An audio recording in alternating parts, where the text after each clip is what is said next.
হঠাৎ করেই ভারত তাদের বাঁধ ছেড়ে দেয়, লক্ষ লক্ষ মানুষ ঘরবাড়ি ছাড়া হচ্ছে, হাজার হাজার বাড়িঘর ডুবে যাচ্ছে, মানুষজন আশ্রয়হীন হয়ে পড়ে মৃত্যুর করে ঢলে পড়ছে।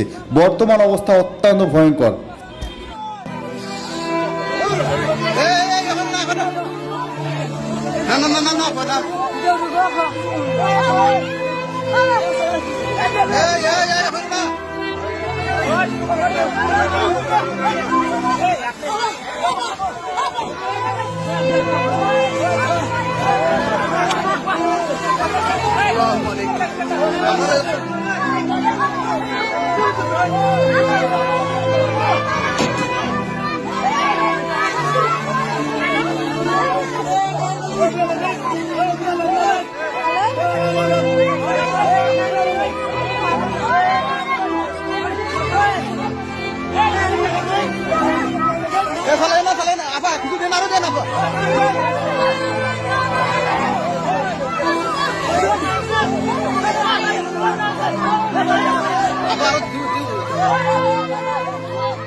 ইতিমধ্যে কয়েকটি স্তরে পাহাড় ধস হয়েছে।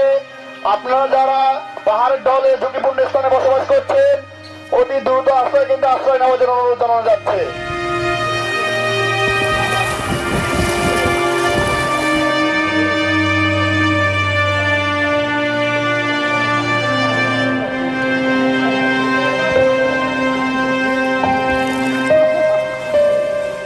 বছর বছর এভাবে লস দিতে দিতে তো আমরা আসলে কৃষক যারা আছি তারা সবসময় ঋণগ্রস্ত হয়ে যাইতেছে। আমরা রান্ধন বাড়ান সব ছাদের উপরে, আমরা থাকিও ছাদের উপরে, ঘরে তো দুপুর মতন কোনো ব্যবস্থা নেই, পানি সব ডুবে গেছে।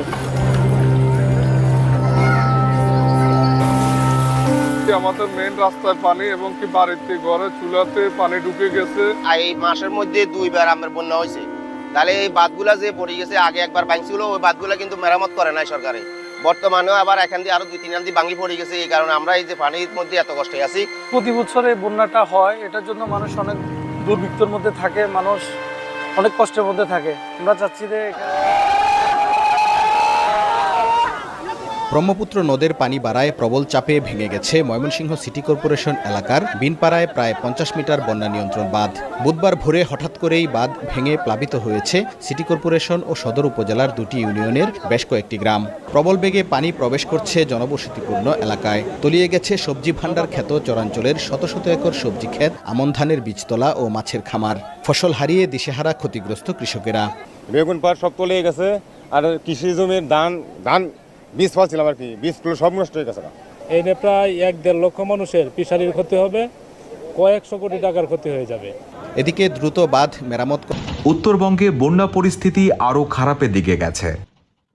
বুধবারে যেখানে ব্রহ্মপুত্র এবং যমুনার পানি ছিল বিপদসীমার নিচে, বৃহস্পতিবার সন্ধ্যায় সেই পানি বেড়ে বিপদসীমার 77 সেন্টিমিটার উপর দিয়ে প্রবাহিত হতে থাকে গাইবান্ধার বেশ কিছু উপজেলায়। ব্রহ্মপুত্র নদের আরও উজানে কুড়িগ্রামে বৃহস্পতিবার সন্ধ্যা 5টা থেকে শুক্রবার সকাল 6টা পর্যন্ত 12 ঘন্টায় নদের পানি 21 সেন্টিমিটার বেড়ে কুড়িগ্রামের চিলমারি পয়েন্টে বিপদসীমার 78 সেন্টিমিটার উপর দিয়ে প্রবাহিত হচ্ছে।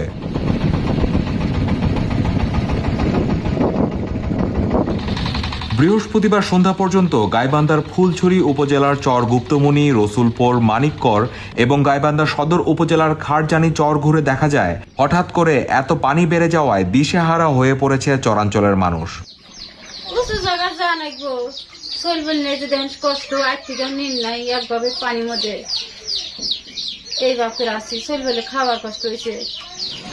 এছাড়াও গাইবান্ধার সুন্দরগঞ্জ এবং শাহঘাটা সহ উপজেলার 1 লাখের বেশি মানুষ আক্রান্ত বন্যায়।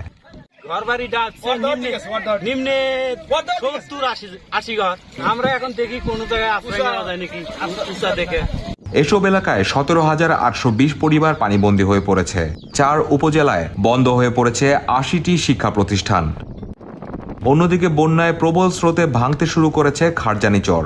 কোনো উপায় না দেখে এই চরের বেশিরভাগ মানুষ ঘর বাড়ি নিরাপদ আশ্রয়ে সরিয়ে নিতে বাধ্য হচ্ছেন। এখন এই কোন পারে এখন নদী পার হয়ে যাচ্ছে, ভাঙে ফিরে আসলে মানে নৌকা একটা ঘরও পানি তলে চলে গেছে। গাইবান্ধার চরাঞ্চলের মানুষ বলছেন গত 5 বছরে এত দ্রুত পানি বাড়ার রেকর্ড আর নেই।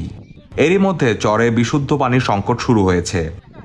জেলা প্রশাসনের পক্ষ থেকে জানানো হয়েছে 4 উপজেলায় প্রায় 181টি অস্থায়ী আশ্রয় কেন্দ্র প্রস্তুত রাখা হয়েছে। তবে আশ্রয় কেন্দ্রে এখনো মানুষ যাওয়া শুরু করেনি। জেলা প্রশাসনের পক্ষ থেকে আরও জানানো হয়েছে বন্যা দুর্গত মানুষদের জন্য শুকনো খাবার পানি বিতরণ করা হয়েছে এবং নৌকা মেডিকেল টিম প্রস্তুত রাখা হয়েছে। অনেকটা একই দৃশ্য দেখা গেছে কুড়িগ্রামে। জেলার 72টি ইউনিয়নের মধ্যে 55টি ইউনিয়ন বন্যা দুর্গত। নদী তীরবর্তী গ্রামগুলো ছাড়াও 450টি চর প্লাবিত হয়েছে। পানিতে তলিয়ে গেছে 37টি প্রাথমিক বিদ্যালয়ের ঘর। এতে 1 লাখেরও বেশি মানুষ বন্যা দুর্গত হয়েছে। ব্রহ্মপুত্র নদে পানি বৃদ্ধি অব্যাহত থাকায় চিলমারি রৌমারি রুটে ফেরি চলাচল বন্ধ রাখা হয়েছে। পানিবন্দী অনেক মানুষ ঘর বাড়ি ছেড়ে সরকারি রাস্তা, বাঁধের উপর ও বন্যা আশ্রয় কেন্দ্রে পানির সাথে যুদ্ধ করে বাড়িতেই রয়েছেন।